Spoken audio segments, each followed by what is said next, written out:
to go to the hospital because I crushed my ding-a-ling while trying to do an armbar. Let me explain. So it was my second ever grappling practice, and I got a nice takedown on a guy, and I got into mount, right? He must have been 250 pounds and absolutely jacked. The guy was like 6'2". So I'm there in mount on him, and I grab his arm, and I fall into, the armbar position. And I'm like, yes, I'm gonna get it. And I finally separate the hands. I wrench his arm free, and I separate it, and I just start tugging on it and pulling it. Now, mind you, his hand might be about here on my chest. Do you know where that means his elbow was? His elbow was on my ding-a-ling.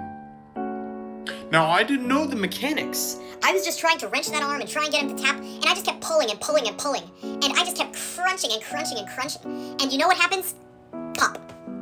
I'm in a ton of pain. I can't move. I'm writhing around on the ground. And then eventually, I'm just there. I'm curled up in a ball. I'm in a turtle, and he just takes my back and starts choking me out, right? And I can do nothing. I'm tapping on his legs, and finally he lets go. He's a fast guy for 250 pounds. So not only was I supposed to get the tap, I ended up tapping.